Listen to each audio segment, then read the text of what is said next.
বউ, আমি মাধ্যমিক পরীক্ষা দিতে যাচ্ছি, আশীর্বাদ দাও। বউকে প্রণাম করছে, উনি 20 বছর ধরে মাধ্যমিক দিচ্ছে, একবারও পাস করে না ঘোড়া। হ্যাঁ, আমার বাবা বলেছে জীবনে যতই ঝড় আসুক এক জায়গায় শক্ত হয়ে দাঁড়িয়ে থাকতে হয়।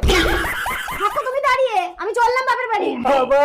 ও বউ যেও না, এবার একটা কল করেছি, আমি পাস করবই। ঠিক আছে, যদি মাধ্যমিকে পাস করো তাহলে আসবো, আর যদি মাধ্যমিকে ফেল করো আর কোনোদিনই আসবো না। পাস না করতে পারলে বউ আর আসবে না। বইয়ের পাতা ছিঁড়ে নিয়ে গিয়ে দেখে দেখে সব লিখবো, জুতোর মধ্যে ঢুকিয়ে নেই, আর এটা প্যান্টের মধ্যে। এবারে আমি 100-র মধ্যে 150 নাম্বার তুলবো। যাই, পরীক্ষা দিয়ে আসি। বউ, ভালো পরীক্ষা দিয়েছি, ফার্স্ট হবো।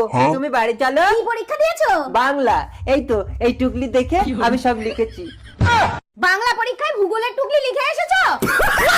এই যাও, আর ঘর করবো না।